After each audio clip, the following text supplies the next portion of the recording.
Hello. We are beginning a new Sefer today. We're beginning Sefer Yud Gimel, Chelek Yud Gimel. We're going to begin with the first Sicha Bamidbar Aleph, which is a Rashi Sicha that's actually going to focus on one word in Rashi, one word in the Pasuk. And we're going to elaborate on the meaning of that word and why Rashi explains the way he does. We're talking about the Yidden as they were traveling through the Midbar and the Machne, the way the Yidden were laid out, the formation of the camps of where the Mishkan was and where the Leviim were and where the Yisraelim were. And the pasuk says like this: Ala pasuk ish al diglei be'osis leveis avesam yachnu b'nei Yisrael mineged saviv le'oil me'ah yachnu. The pasuk is talking about the Digolim, which was each group of 3 shvatim on one side of the Mishkan, each one with their family. The Yachnu b'nei Yisrael, the Yidden would camp mineged saviv le'oil me'ah yachnu, around the oil me'ah. So Maitik Rashi tevas mineged. Rashi quotes the word mineged umefadish and explains as follows: Meirachik mil. The neged means that the Yidden, the Machne Yisrael, which is the camp of where all of the Shvatim, besides for Shevet Levi, would camp, was a distance of a mil. Mil is 2,000 amas. Commotion never be Yeshua. Rashi continues with the raya, as it says by Yeshua, Ach rochek yiyeh beinechem ubeinav kalpayim ama. Over there in Yeshua, he's talking about the Oren that was traveling in front of the Yidden. And Yeshua says that there should be a distance of alpayim amma, which is a mil, between, according to most opinions, between the Yidden and the Oren. And Rashi explains why a mil, why alpayim amma, so yuchlu lavi b'Shabbos. So they should be able to come on Shabbos. If there was more than 2,000 amma, there would be an issue of tchumen. You're not allowed to go more than 2,000 ammas on Shabbos outside of a city. And therefore, there had to be a smaller distance than Alpayim Amma. And then Rashi concludes, Moshe v'Aaron ubanov v'Halevim, Moshe and Aaron's sons, and the Leviim, which is the Mishpachas of Gershon, Kahas, and Merari, Chaynim b'Samuch Loi, would camp b'Samuch, close to the Mishkan. Although the Yidden, the Machne Yisrael, was mineged, which Rashi just says Meirachik, but the Leviim were closer. And we have a number of questions. The first question is as follows: Rashi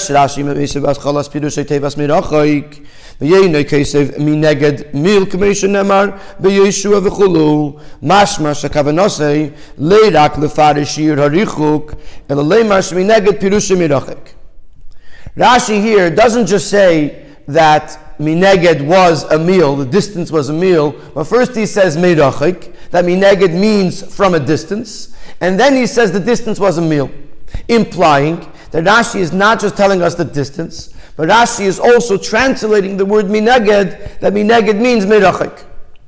Ve'eini muvan. And we have to understand this. Now, in Chumash, there's numerous places where it uses the word mineged. So I actually wrote them down for myself. Probably some of them are in the source sheets, but it's Yiddish. The expression is halt kap, which means focus, because it's going to be relevant not just here in the question, but later in the answer as well. Some of the various different times that the Torah uses mineged. And the first one that he brings over here in the question is Ve'eini muvan. Ala pasuk v'hayu chayecha tluyim lecha mineged lo yipirish Rashi klum. In Parshas Kisavai, where the pasuk says, and your lives will be hanging mineged. In other words, it's in the Teichacha, and the pasuk is saying your lives are going to be in limbo. You're not going to know what's coming, what's going, what's happening. And the lashon over there is that your life is going to be hanging mineged. Over there, Rashi doesn't say anything. It doesn't explain what mineged means.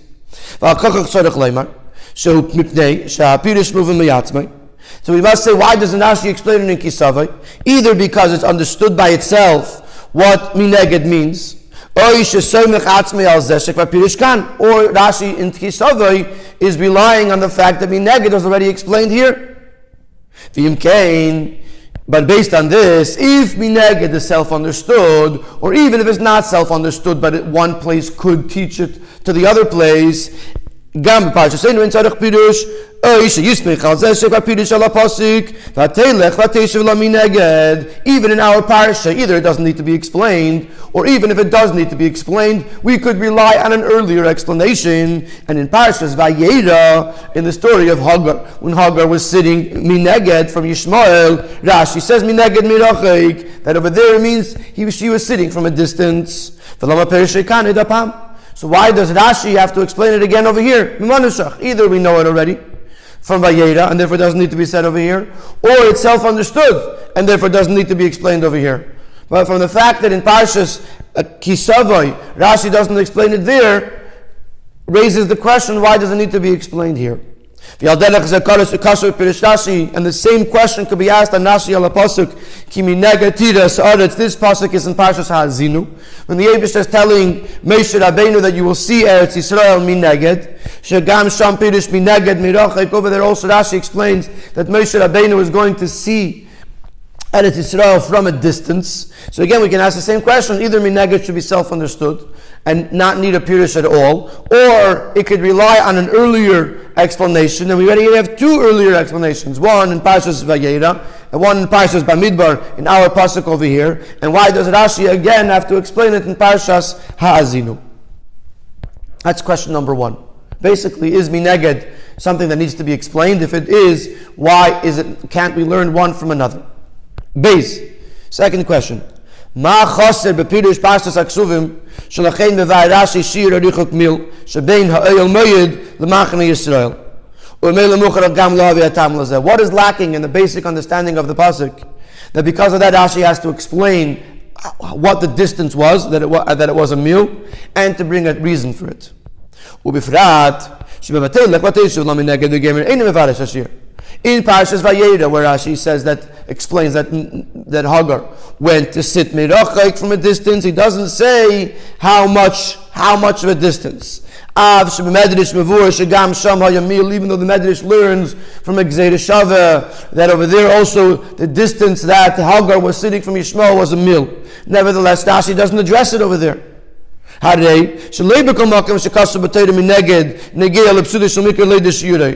we understand from that not every time it says mineged is it relevant in Psutei Shel Mikra to know how much that amount is, how much that distance is. So why is it relevant here? What's it adding to the understanding of Psutei Shel Mikra, of the basic understanding of the Psukim, by telling us what that distance was? Which means Rashi wouldn't say it unless something needed to be explained, unless there was something missing that needed an explanation in the Psutei Shel Mikra. And what is that? Question Gimel. The third question is on the last line of Rashi. What is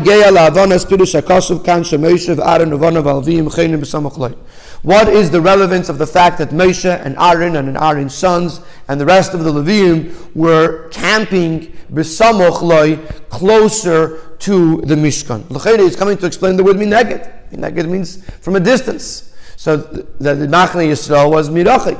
What is the relevance of the fact that Moshe and Aaron Ubanov and the Leviim were b'samachloi? Now, before we go to the next question, we're going to try to answer this question. That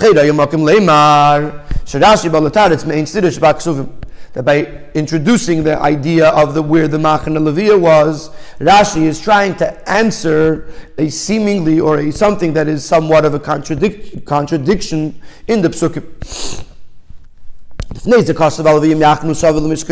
Earlier in the parasha it says that the Leviim are going to camp around the Mishkan,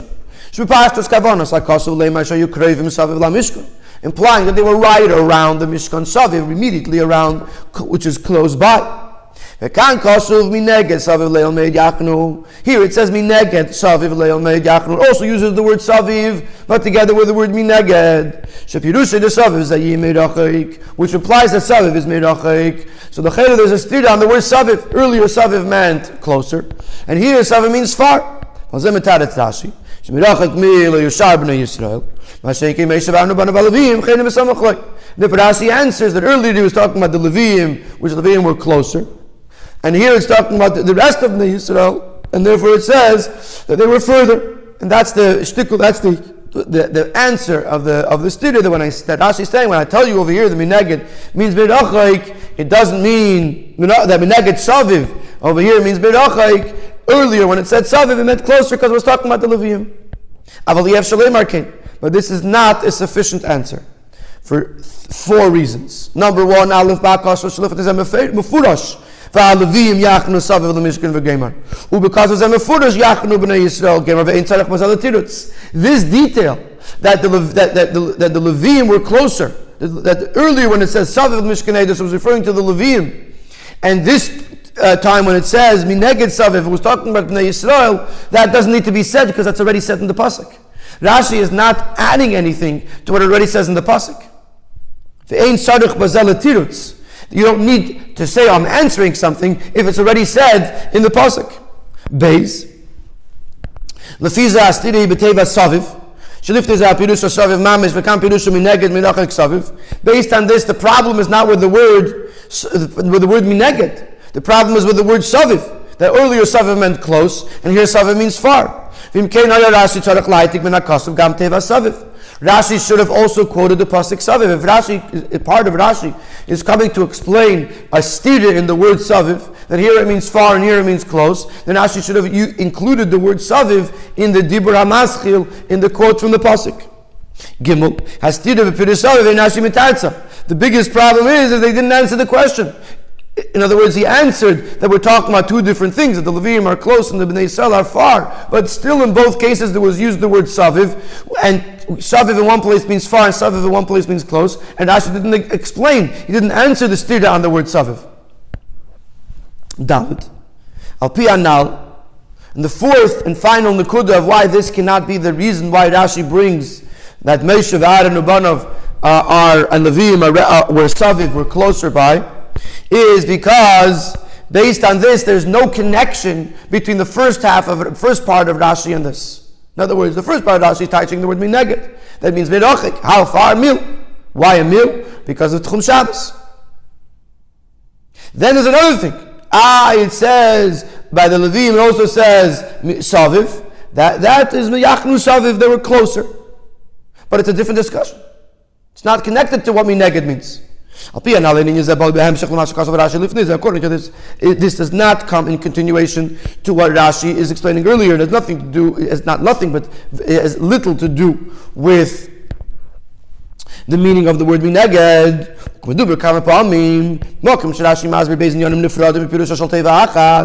Rashi is explaining 2 different things in the meaning of the same word, or several words. From the pasuk,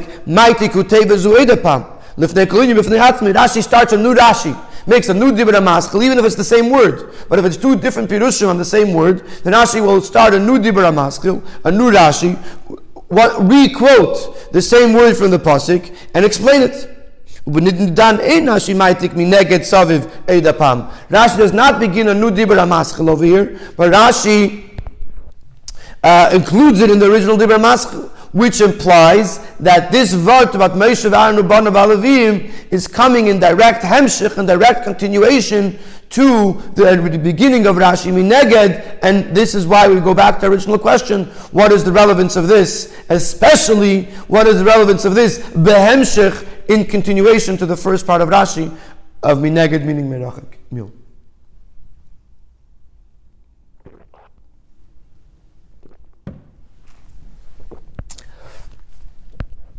We go to our next question, which it says hey, but really is question dalid, because we're continuing from the original questions on Rashi Aleph Beis Gimel, and now we come to the next question. When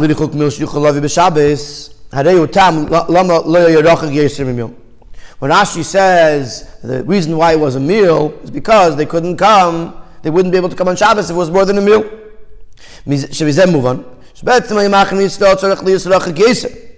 So in this it is implied that seemingly the Machane Yisrael should have been much further than a mil. But because they had to come on Shabbos, then it said, hey, don't make it more than a mil, because they have to be close enough to come on Shabbos. V'tzarech lavin. My time at Teisek Adaiten meikara shemachne Yisrael tzarech li'yisrachak yeser. What is the reason that I would consider, that I would think that it should be even more than a meal? In other words, why would I think it should be more than a meal? Because the Rashi has to tell me, oh, don't make it more than a meal, just make it a meal, not more. Why would I think any more than a meal? Vav. In addition to the question of Ayad and question Gimel before, why Rashi mentions Moshe v'Aaron u'banav v'Alevim resting Saviv al-Mishkan, in question 6 he's going to ask about the itemization of Moshe and Aaron and Banav, and in addition to the Levium. Why doesn't he just say v'Alevim in short? Lama parat Rashi Moshe v'Aaron u'banav. Why does Rashi expressly itemize each individual one, Moshe, Aaron, Banav, Levi? Why doesn't it say simply and concisely Valevim, that the Levim were around?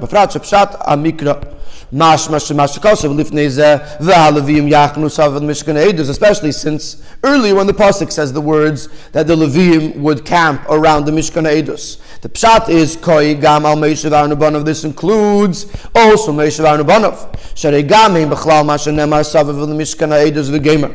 V'shamru ha'levim es Mishkan Eidos. Moshe v'Aaron u'banav are included in what it says that they will surround the Mishkan and they will guard the mishmeres. They will keep guard on the Mishkan Eidos. U'kumefurish achar kach v'achein l'fnei Mishkan v'gemer. Moshe v'Aaron u'banav shemini mishmeres hamikdash v'gemer, as it says later on in the pasuk, that those who were resting, those who were camping on the Mizrach side, were Moshe v'Aaron u'banav, and they were shemini mishmeres hamikdash. They were part of those who were guarding the mikdash.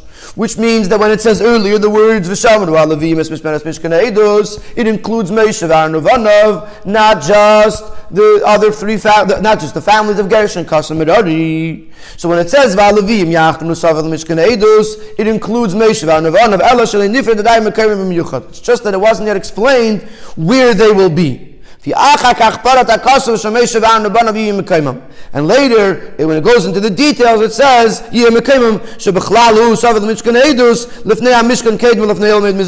they, Moshe and Banav, which are part of the Levim, that are Saviv, will actually be on the Mizrach side. So in other words, just to explain what we just said over here, because it's a long keta, earlier it says that the Levim are going to be around the Mishkan.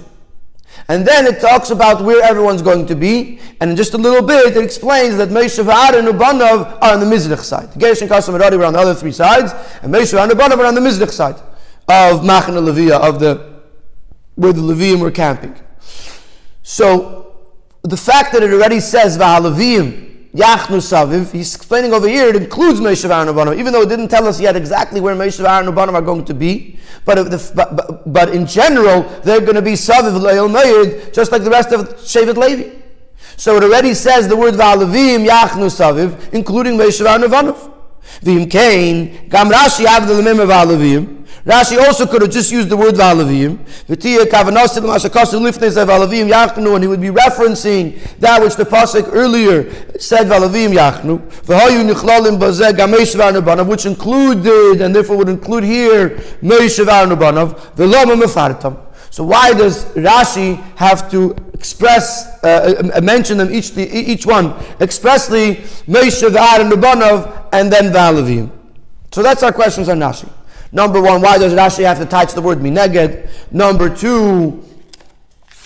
Number two, why does Rashi have to explain the amount was a meal? Number three, why b'chlal does Rashi have to bring Moshe v'Aaron u'banav Alevim chayne b'samuch le, that they were close by? Number five, what's the number 4 or 5? Number hey, what's the hava amineh that they would be more than a meal? And because of that, Rashi has to explain why they weren't further than a meal. And number 5, why does Rashi have to mention Moshe v'Aaron u'banav individually? Why couldn't Rashi just say v'alevim in general? V'abir b'kolzeh. So the explanation in all this is as follows. We're going to explain the word mineged in order to understand the answers to all of our questions. Move on, mikama v'kama psukim b'teira, shepirush tevas neged hu neichach, bifnei, lifnei, v'kayetze bazeh. It's understood from several psukim in the Torah, and in Orah 29 he brings more psukim where the word neged or mineged is used. And it's understood that the word neged means noichach. Noichach means opposite or facing.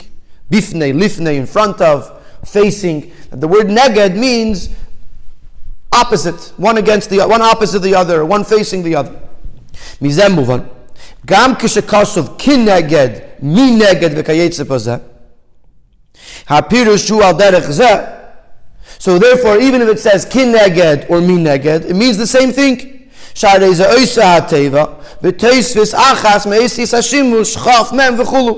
the same word neged, just with a prefix.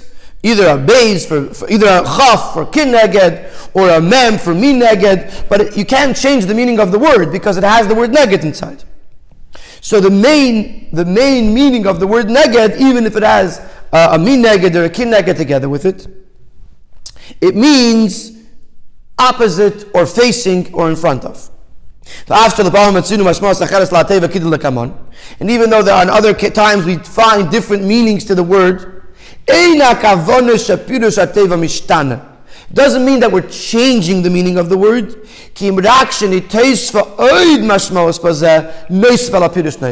It just means that we're adding an additional meaning to the word, in addition to the meaning of noichach, which means opposite or facing, based on the context of that pasuk. Meaning to say that when we say neged, that means noichach, means opposite. The opposite will mean specifically in this specific way because of the context of the pasuk. In other words, noichach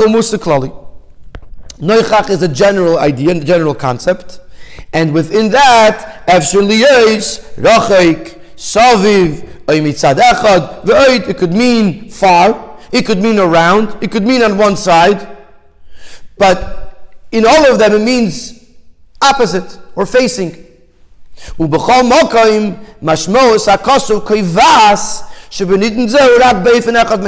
each time it mentions the word, the context of the pasuk will decide which meaning of the words it means. And it's going to bring us two examples. Because of Ezer Kineged, Parshas Bereishis, it says that Chava, that the Eibishter created an Isha, which would be Ezer Kineged. Upirish Rashi Zacha Ezer. Rashi explains that if the man is Zeicha, then the woman is an Ezer, and a help. Leizacha Kinegde Li'ilachim. But if he's not Zeicha, then she becomes someone who is opposite him, to battle with him, to fight with him. Hainu Shegam Kan Pirish Neged U Noichach. Also here, neged in the kinegdoi means opposite. Ela shebenidin didan muvan meyakosov ubefrata idei safas eischaf shenoichach zeh ubefen shelihilachim. From the fact that it's talking about ezer kinegdoi, he says two words that have to mean, that mean two different things, and it says kineged. Over here, the neged as an opposite means neged as an opponent. In English, actually those two words are also similar. Opposite and opponent. They come from the same shayrish, if you will. But over here, because it says, so it means neichach. It means that she's opposite him. But opposite as an opponent. Another example. This is another time where it says neged, and this is in Parshas Yisrael, where it says, Vayichan Shom Yisrael neged ahar. Upirish Rashi li mizrachai. Rashi says it was on the Mizrach side of the mountain. The Chamakam Shatametz neged pan on the Mizrach. And Rashi says whenever you find the word neged, it means facing Mizrach. So I just want to point out. So Kavanasai. What's Rashi trying to say over here? Whatever it says neged, it means Mizrach. Kavanasai. That neged means opposite. But if in the context of this pasuk you have to pick a side, mizrich or ma'ariv or tzafon or darim, this neged, this opposite, who mizrich dafke. In other words, over here, when the Yidden came to the mountain, were they all the way around the mountain, or were they on a certain side? They were on one side because they're coming to the mountain. Now, which side of the mountain? Hayoyis, it says neged, it means they were facing the mountain. But if it means on just one side of the mountain, it means the mizrich side of the mountain. And the Mefarsh Rashi explained that that mizrach is kedem, which means the front. So if you have to pick a side, it means the front, which is mizrach. So therefore, if it doesn't say anything, if it means saviv, then it's saviv, then there's no sides involved, it's all the way around. But if it does, if you do have to pick a side, then the side would be mizrach whenever it says neged. So over here it says neged, which means opposite, but it also means on the mizrach side. So the same thing is when we say the word mi neged, that it means in front of, like just like neged means opposite, mi neged means mi lifnei, in front of. Omnam, or facing. Omnam, lepa'amim hashmos hakasuv shemi lifnei alazeu berichuk. Mi neged by itself doesn't necessarily mean distant. It just means in front of or facing it. But sometimes when it says mi neged from a distance, and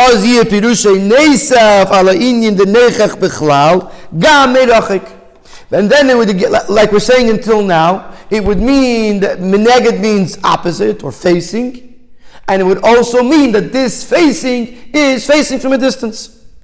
This takes us back to the pasuk by Hagar.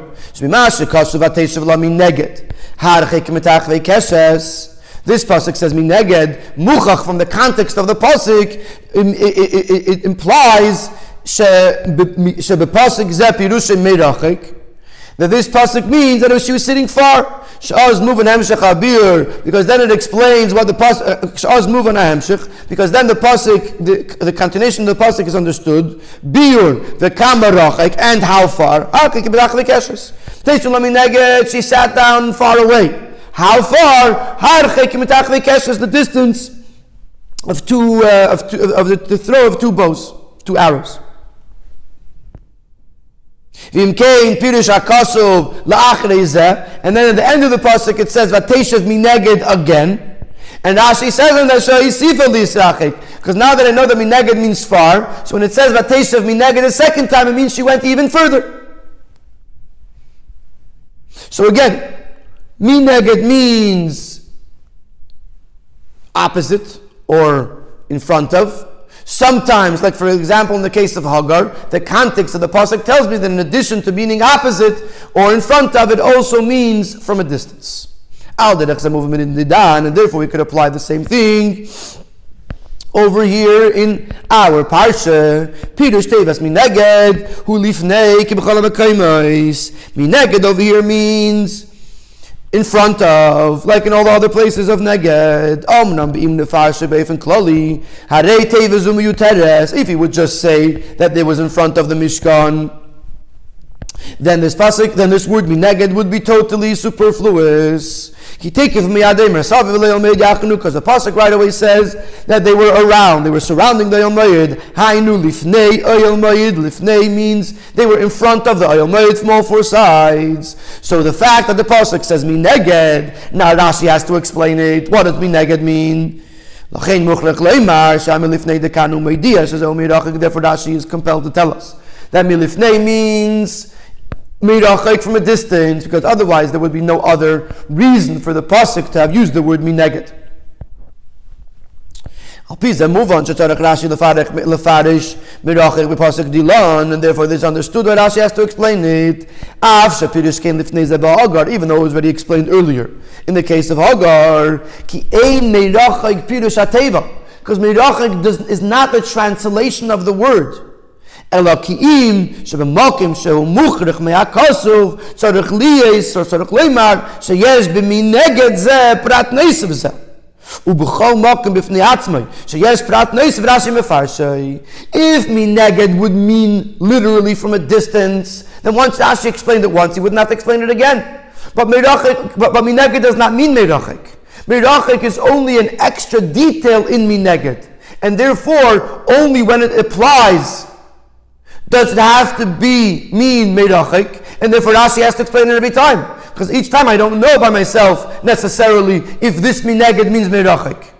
So therefore this answers our initial question why Rashi has to explain it here. Because being that mirachik is not the actual translation of the word, it is only a detail in the meaning of the word. Therefore any time that this detail becomes applicable, Rashi has to explain it. Mashain came, we asked about Parshas Kisavai. Over there it means your life is going to be in limbo. you're not going to know what's going on with your life. Neged doesn't have to be mirachik. It just means your life is hanging in front of you. You don't know what's happening with you. It doesn't have to be mirachik or mikarev. It just means it's just hanging there. And therefore Rashi doesn't say anything. Because it doesn't have to mean mirachik. Therefore there's no reason to say anything. And therefore based on this, that whenever it means mirachik, Rashi has to say it because it's not the meaning of the word, it is only a detail in the meaning of the word. Therefore, earlier on we mentioned Parshas Ha'azinu. So he explains, earlier he mentioned it in the brackets, and here too he answers it in the brackets. That when it says Kimineg Tiras Arts, Rashi has to explain that it means Merachik. Kimimashmos HaKosov Desham Muchach She'ein Kavanas Mineged Milifnei Stam. Because from the context of that pasuk, it's obvious that Mineged doesn't just mean in front of. Because if it did, because the end of the pasuk is, and there you will not go. You can't say there if it is. You can't say there if you're mikarev. If it means you're going to see the Eretz Yisrael from up close, from right in front of you, then you can't say and you're not going to go there because you're already there. So obviously it means you're going to see it from a distance, which means you're going to be able to see it from a distance, but you won't be able to go there. So from the fact that the pasuk ends with the words v'sham alei saver implies that mineged means mirachik. Lachi muchach leimar u'mele muchach rashi lefarshay shekavanosei mirachik. Therefore, you must say that you must understand, and therefore Rashi must explain, like we said before, that whenever mineged means mirachik, Rashi has to explain it. That mineged over there means mirachik as well. And then the context. The understanding of the pasuk is understood. That from the distance you'll see Eretz Yisrael, but close to it or into it you will not be able to come.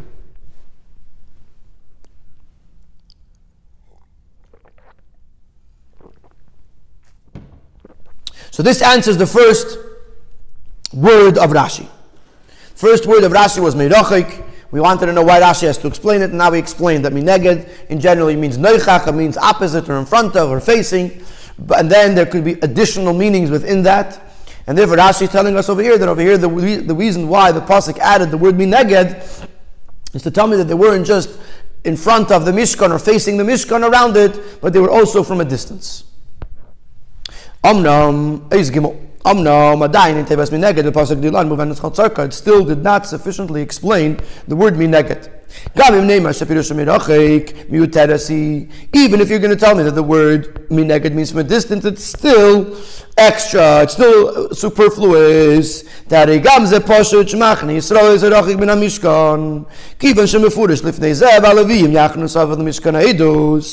very obvious from the setup of the camp that the Yidden were the Machna Yisrael was far away because the Leviim were around the Mishkan. The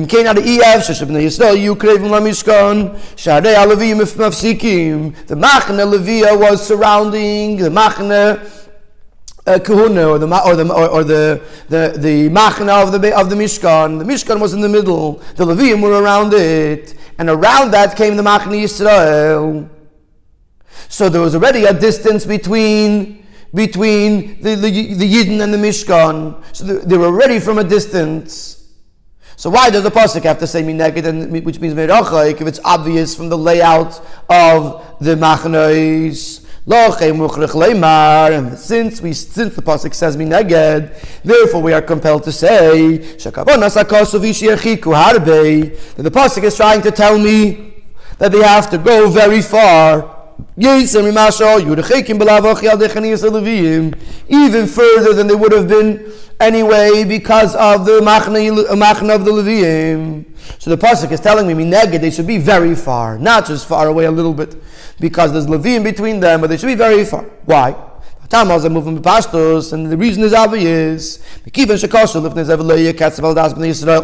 Since the pasuk earlier says that there should not be anger on the Adas B'nai Yisrael, on the Yidden. Upirish Rashi explained, V'im lav, she comes to Zarim B'avidasam Zu, that if a Yisrael goes into the Mishkan, there'll be an anger which can cause to death. Therefore the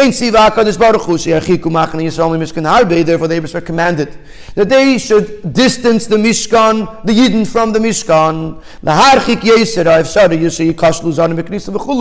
to make it even less possible that a Zor, that a Yisrael should go into the Mishkan by accident or on purpose, but he should not go in and create a ketzaf.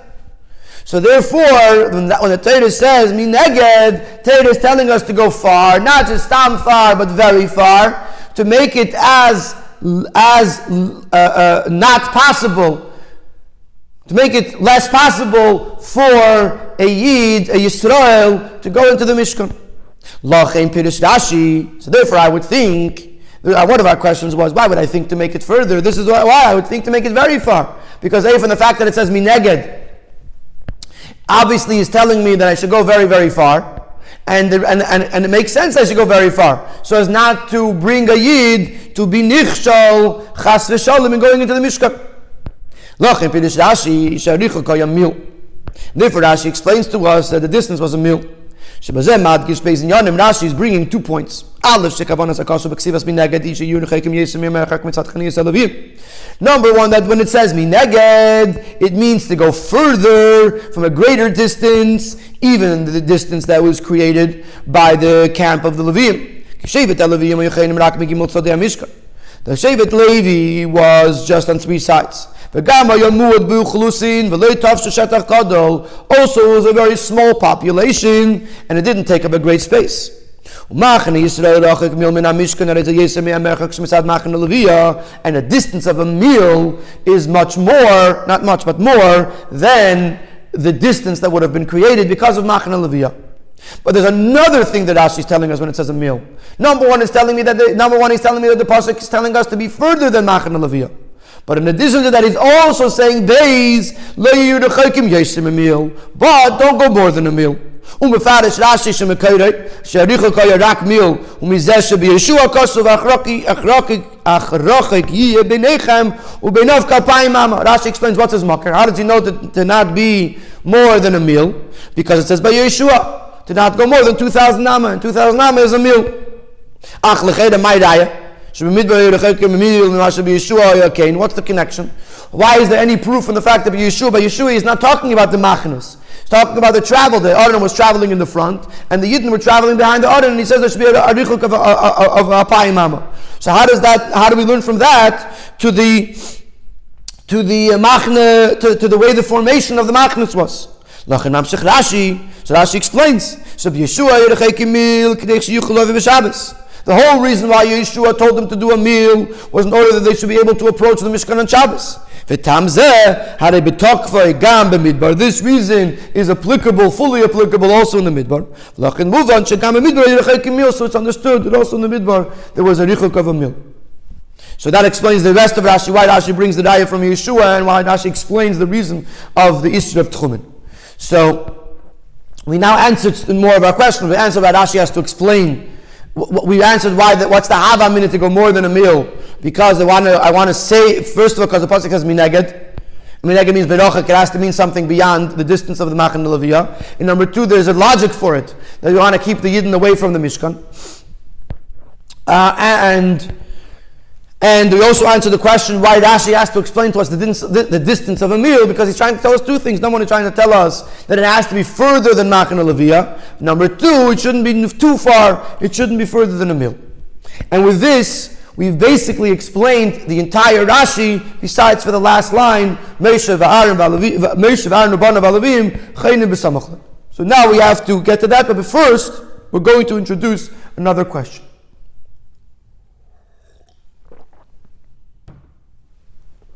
We have to understand.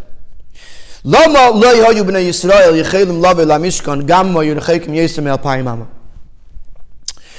would the Yidden not be allowed to come to the Mishkan, even if they were at a greater distance from Alpayim Mama? Then Alpayim Mama. Sharei, Machne Yisrael Yimekol Dalet Atzadim. K'mevor b'Parshasenu. V'imkein nechshav es kula k'irachas. The way the Machane Yisrael worked was that there was 3 shvatim on each 4 of the 4 sides of the Mishkan. So the 12 shvatim surrounded the Mishkan from all 4 sides, which means that the way the camp was set up was that it was surrounded on all 4 sides from populace, with populace. There were people living all the way around, which means even though in the middle there may have been some empty spots between Machane Yisrael and Machane Levia, but the whole area was surrounded by people living.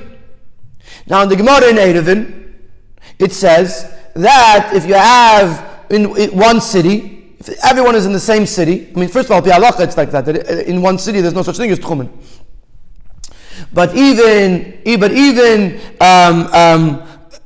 without the Pepashtas Inyan, also you have this idea, which the Gemara in Eruvin brings, that the Yidden, when they were in the Midbar, it says that the distance from one end to the other end was Yud Beis Mil, was 12 mil, 3 parsa. And it says that when they had to go to the bathroom, they had to go outside of the Machnas. So the Gemara over there in Eruvin is discussing whether tents could be considered a city. In other words, is tents part of a city, or is it considered something that's temporary? And the Gemara brings a raya from the Yidden in the Mishkan, the Yidden in the Midbar, that if a person had to go to the bathroom on Shabbos, they would have to go outside of the Machane Yisrael. So if a person lived, and it says Lachrein, they didn't go on the Mizrach side, because if the Mishkan has to travel, then we don't want the Mishkan to travel over a place where someone just went to the bathroom. And also, so we didn't know if they're going to go straight or right or left. We never went backwards, but it all could have gone this way, could have gone right or left. So therefore, you could not go to the bathroom. The only place was only behind where they already passed. So if you were in, let's say, Shevet Yehuda, which you were on the Mizrach side, you had to go all the way to Ma'ariv. You had to walk 12 mil in order to go to the bathroom on Shabbos. I mean, every day of the week, but even on Shabbos. And from this, the Gemara brings a raya that they were able that tents are considered a city, and that's why they were able to go 12 mil, which means that according to this Gemara, you're allowed to go more than 2,000 amas, more than 1 mil. So what is this whole raya that the Yidden can only go the Machane Yisrael was made Halakhic mil? Because you can't go on Shabbos more than 2,000 amas. L'cheira, once you closed off the area with people living from all 4 sides, it becomes considered a city, and you're allowed to go more than 2,000 amas. Rabbi. So the explanation is a very, very interesting explanation. The explanation basically is going to be that even if al pi halacha this is correct, but al pi pshuta shel mikra this doesn't work. And therefore, it has to make sense al pi pshuta shel mikra, even if ultimately that's not what the halacha says. The Rashi, the Pirush HaTeira, the Farish Aksuv Merak al derech hapshat. Rashi explains al derech hapshat, ve'einoi mevi ha'halachis hanilmodes al yedei remez udrush. Rashi does not bring the halachas that are learned through other ways of remez, drush, etc. Umizeh muvan, the gam kashem mevi halacha mesuyemes, hadez mipnei shemuchruchu b'pshuta shel mikra. When Rashi does bring a halacha, it's because this halacha must fit in with pshuta shel mikra. Ve'eidzes, protei halacha k'fi sheim al derech hapshat, ein hechrich sheyasimu l'k'fi sheim b'chelek halacha shebateira. The details of this halacha, the way they fit into pshat, it's not certain that they will ultimately be consistent with the halacha, with the chelek halacha and teira. In other words, when Rashi tells me something al derech hapshat, when Rashi brings the halacha has to fit in with the pshat of the pasuk, and lav dafke it has to fit with the way ultimately halacha is going to pasuk. Now derech the Isur Tchumen, and therefore we'll apply this to Isur Tchumen. Sheisurim mevur b'pshuta shel mikra. The Isur of Tchumen is explained in pshuta shel mikra, explained in the simple psukim. Kipijashi ala pasuk al yetze ish mimkaimah. Parshas Peshalach, where it talks about the mon, it says al yetze ish mimkaimah, a person shouldn't go out from his own space, from his own place. And Rashi says elu alpayim amas of Tchum Shabbos. This is referring to the 2,000 amas of Tchum Shabbos. That a person cannot go out of his space of 2,000 amas in order to get the mon. Now, im heyes di muvonei shel al yetze ish mimkaimah hu leirak mimkaimah aprati shel ish ela irei. Even though that ultimately al pi halacha the meaning of Bimkaimai means his city, and because of that the pshat is that if a person is in one city and the city is a huge city, they're allowed to go much more than 2,000 amas because they're all inside the same city, and it's not a stira to al yetze ish mimkaimai because it's still the same iroi which is included in Mimkaimai. Because nevertheless, that only works like halacha. But tzarich kipshat hakasuv. But if you're going to understand it al pi pshat, mekayme means the person's individual space. Hainu makom meishav b'nei adam. It means the person's place where he's living. Aval im yashetach gadol shalei kiragel be'emtza'ir she'einem meishav b'nei adam. But if when you're looking at it simply from Shuti Shal Mikra, if you're in a city where there's people living is one thing. But if you're in a city or in a place that's a populated place, but then there appears a whole space where nobody is living, for example, the space between Machane Yisrael and Machane Levia, between Machane Yisrael and let's say in Machane Levia, where there's nobody living,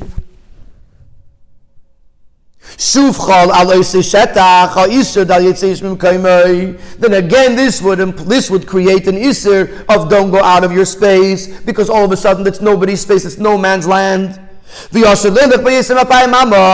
therefore you would not be allowed to go more than 2,000 amma. So according to Pshat, that the whole isser tchumen is from the pasuk once you're going out of a populated area, even if you have the area surrounded on all four sides, it's Alpi Halacha makes it considered a city. But since you're going out of the populated area, as far as the Pshuti Shal Mikra is concerned, you can't do this more than 2,000 amma. And therefore, let's apply this to our case. Even though the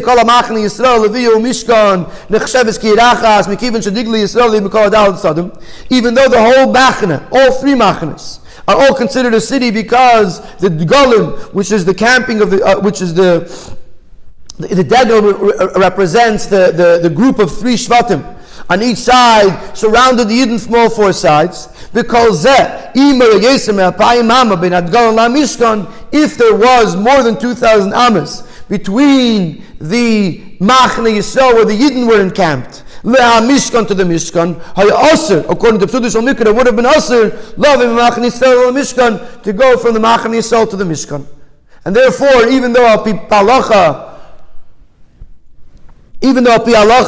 like he brings in the other 40 from the Gemara native, in that you could walk the whole camp from Machane Yehuda until Machane Don, which is 2,000 amas, which is 12 mil. You could walk on Shabbos, just like it's all within your own Arba Amis, that's halacha. But Al Pi Pshuti Shal Mikra, once the population stops, then it would be considered Al Yetzei Ish B'Mkaimai, and you wouldn't be allowed to go more than 2,000 Amis. And that's why Rashi has to say, Mirachik Mil, to tell me that Al Pi Pshuti Shal Mikra, you can't go more than 2,000 Amis from Machane Yisrael to the Mishkan. But now we could use this question and answer to explain the end of Rashi. According to this, that according to Pshuti Shal Mikra, the term, the concept of Mekayma means an inhabited place, a populated place. It will have the opposite question. Why did you have to limit it to 2,000 amas? Since you also had Machane Levia around the Mishkan, and clearly Machane Levia is considered Mekayme Shalish because it's populated.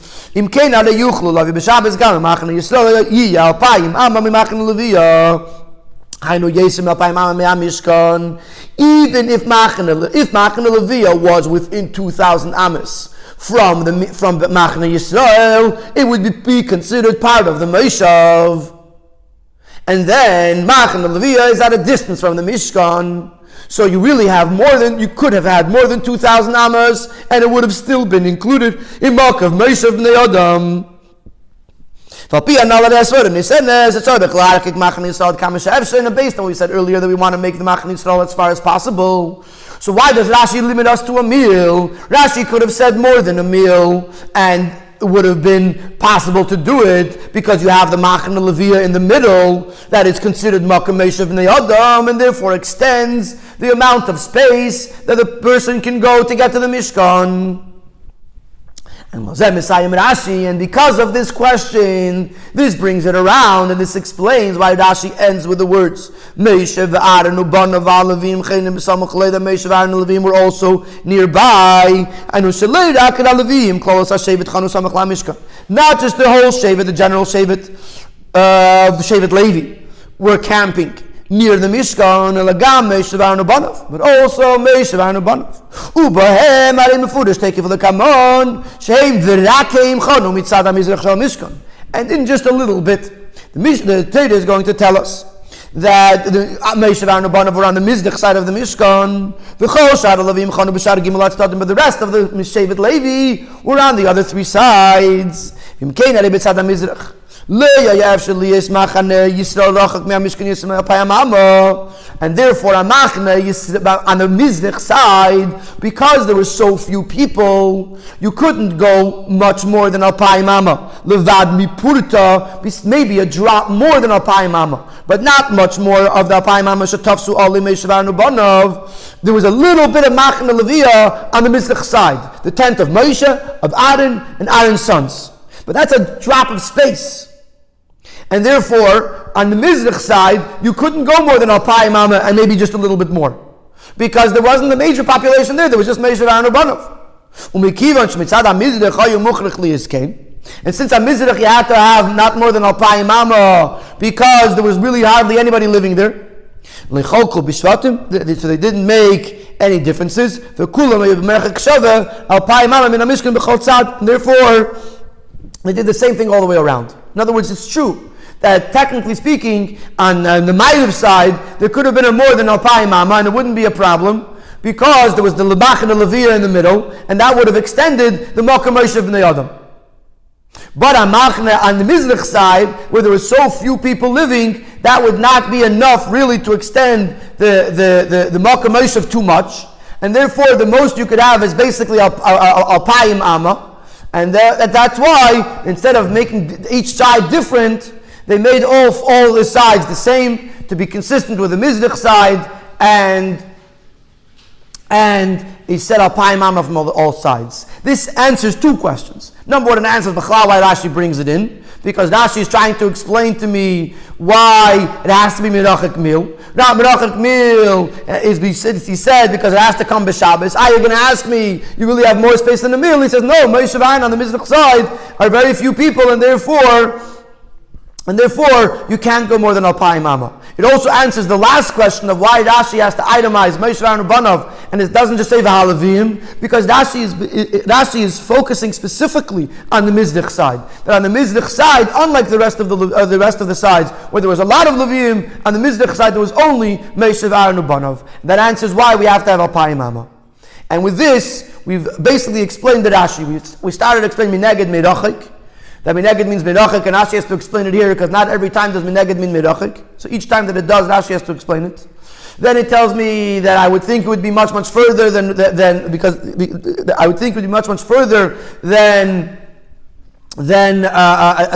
it would be much. I would think it should be as far as possible to keep away the Yidden from the ketzef, from the anger that comes in when a Yisrael goes into the Mishkan. So Rashi says it was only a mil, that it was further than Machan Leviyah, but not too far to allow the Yidden to come in. Why a mil? Because like by Yeshua, that was there for the purposes of Shabbos. And there was Machan Leviyah in the middle. Yes, it's true, but on Mizrach side, you have Moshe v'Aaron ubanav, and therefore we're sticking to Alpayim Amma to be safe. To be safe and to be consistent with all four sides. And this is the Rashi. In Eizvah, we're going to come to the Hira, the lesson, the practical lesson that we could take in our Avodah, and it's sort of going to address a question. Technically speaking, on Shabbos, you have to be not more than Alpayim Amma away from the Mishkan. But what about the rest of the week? Sunday, Monday, Tuesday, weiter. Technically, if there's an union of being made Merachik, you have to be far away from the Mishkan, so there shouldn't be a ketzef. So maybe on the rest of the days of the week, say go further. Set it up further. Maybe on Shabbos you get a little closer. But on the rest of the week. So the answer to this question is what makes up the Hira that we learn from the Sikha. We learn from the Rashi. This is the lesson. It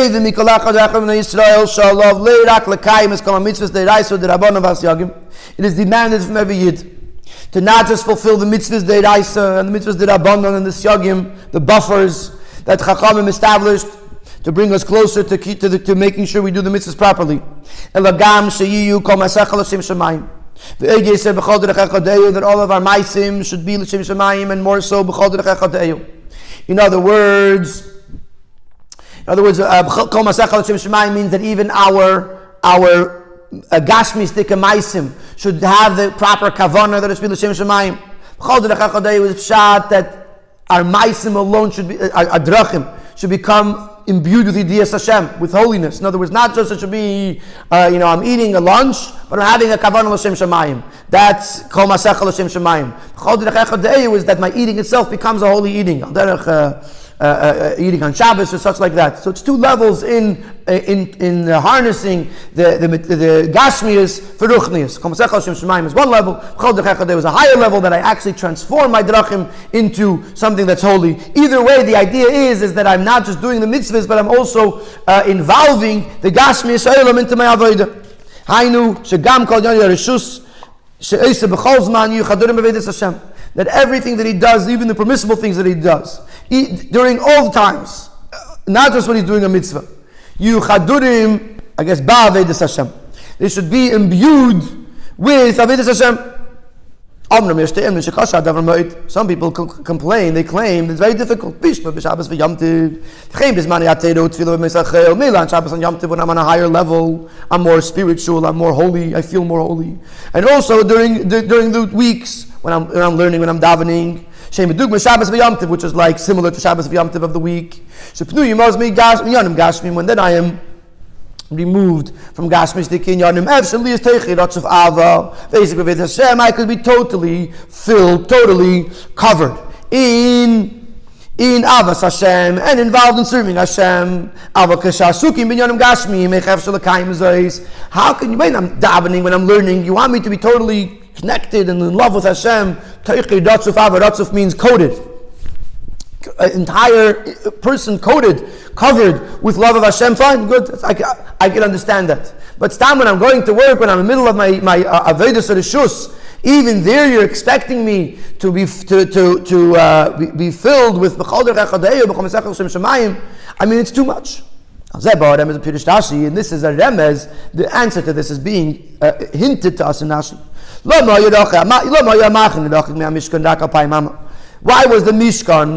was the Machne Yisrael far from the Mishkan? Only Alpayim Amo. So on Shabbos they should be able to go to the Mishkan. Mitam Zeh Yakin Tamid, and because of that, it was that way constantly. Even if this halacha is only relevant in Shabbos v'Yom Tiv, nevertheless, it was done all days of the week. This is hinting to us the situation that we're in Shabbos v'Yom Tiv, nimshech, it is drawn down, mashpia, it affects even in the rest of the days of the week. And the purpose is that